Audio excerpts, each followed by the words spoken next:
ఎలక్షన్ల సీజన్ రాగానే చూడాలి లీడర్ల నోట్లకెళ్ళి హామీలు అలుగులు వారుతుంటాయి. వెనకటి సంది గవే హామీలు.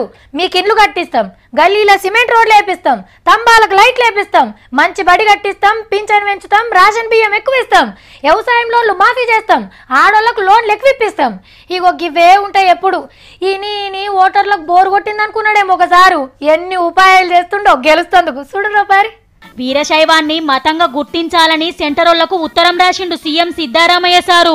100 ఏండ్ల కింద పుట్టింది వీరశైవం. బసవేశ్వరుడు దేశమంతా ప్రచారం చేసిండు దీన్ని.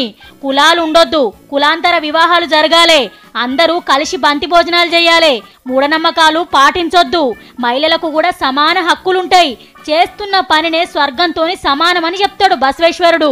పెద్ద కులపొల్లకు వ్యతిరేకంగా కొట్లాడిండు అప్పట్లా. ఈ సిద్ధాంతాన్ని నమ్మేటోళ్లను లింగ ఎట్లా అంటారు?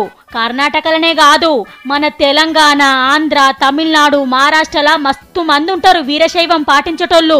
అయితే మల్లతాపకు కర్ణాటకల అసెంబ్లీ ఎలక్షన్లున్నాయి. వీరశైవానికి మతం గుర్తింపు తెప్పించి మళ్ళా గెలవాలని సిద్ధప్ప ప్లాన్ ఉన్నట్టున్నది. అటు కన్నడ జెండా సెంటిమెంట్ తోని, ఇటు వీరశైవం సెంటిమెంట్ తోని పువ్వు గుర్తులను ఇరకాటంలో పెట్టిండు మొత్తానికైతే. చూడాలి మరి బీజేపీ ఏం చేస్తారో, మరి ఎట్లా బయటపడతారో.